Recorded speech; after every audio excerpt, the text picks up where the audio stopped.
Okay.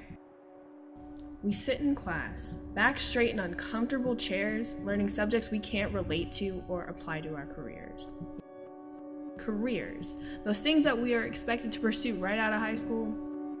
Not that you would know what my career choice was, because you never asked. But quick to ask where my homework is. Quick to tell our girls how long their skirts should be so the boys don't get into trouble. We teach girls that they cannot be sexual beings in the way that boys are. But that's the education system for you. A place that sees your test scores before your ambition and your shoulders before your character. That's why we are who we are. And who are we? Let me tell you.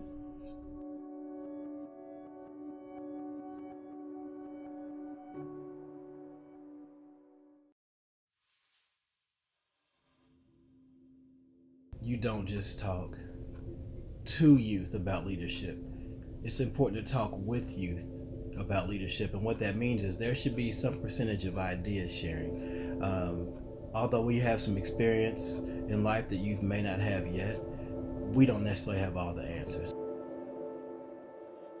So Andover Breadloaf is a literacy organization. We run writing workshops in and out of schools around social justice, empathy, and the nature of home.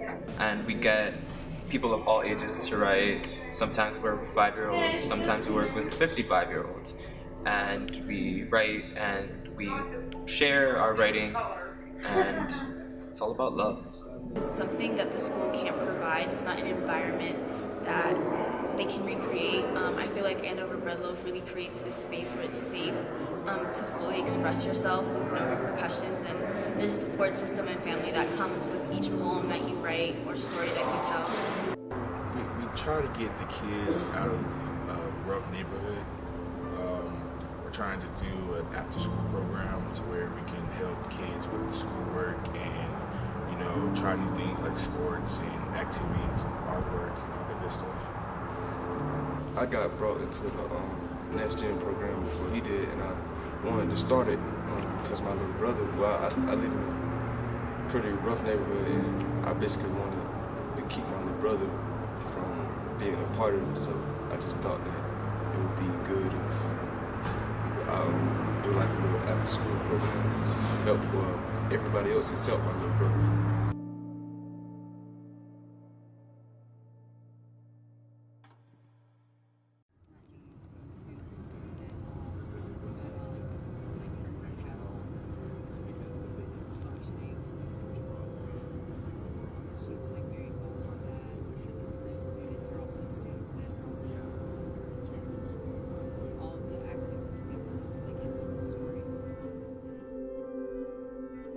I was presented with a challenge, possibly one of the hardest challenges I could think of, because someone asked me to express my feelings for you without using the word love.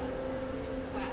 Is that even possible, since to me you've become the definition of the word? I mean, just the thoughts of creating a loveless explanation for you seems so daggone absurd.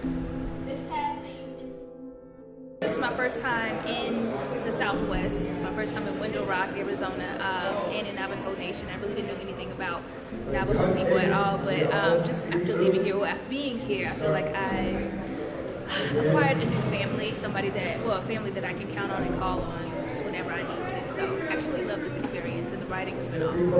I am very excited to be here at this writing conference. I missed the one at Navajo Nation last year, but it feels like it's just a continuation of what we went through last summer at Middlebury. So I'm very glad to be a part of this and having different perspectives with the writing workshops from very different communities has just been great to experience. Specifically to Navajo Nation, I know a lot of the time our work doesn't get shared with communities outside or off the reservation, so having everyone travel from across the country here for this weekend is just very special.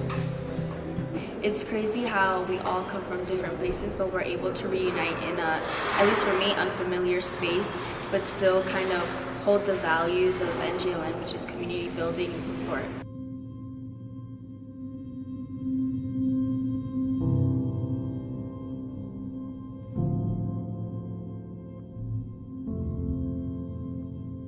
So my plans after this will be to continue doing what I've been working on, which is an oral history project at Washington High School.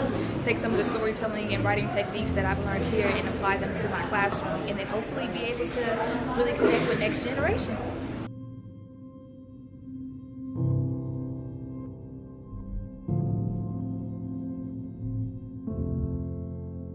Can't even put words into it. It's so incredible that there are other programs like this. When I was on the NGLN steering committee, and I was first introduced to all of these different programs, and it was really just an amazing feeling that other people were providing youths with the opportunity to step forward and create a difference in their world. And I think it's incredible what we're doing here, and even just talking to each other about this is just so revolutionary in our education systems, and it's truly incredible.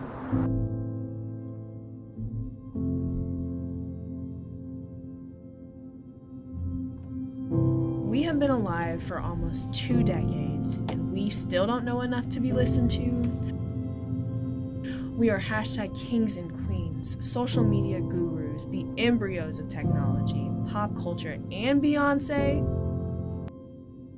But this is all we know, right? Wake up. We are not the future. We are now.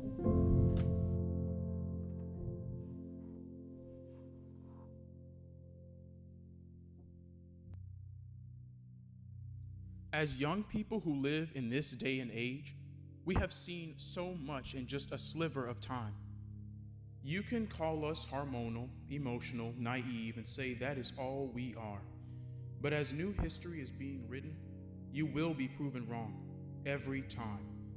We have sat and watched as the elders we respect have intensified the chaos we were birthed into. We know the pain our predecessors have inflicted on the world, and now we say enough. Who are we to stand against you? You, the harbingers of greed grown from the minds of slaves told to keep their back straight? Greed fueled by the swollen bellies of world hunger? We are more than you see or know. We are innovators, embracers of technology because we understand its power. We are the change you raised. We are the love in a handful of dust, the hope you beg to rise above the ashes, the life that is left after misery. We are what comes next. We are the future. So we will be emotional, in touch with our natural selves, our strength and determination. We will be naive and reach for the stars, for we are brilliant. And when we stand together, anything is possible. These hormones you see are justified anger and frustration, for we have been ignored and we say enough. You will listen to us because the future refuses to be ignored.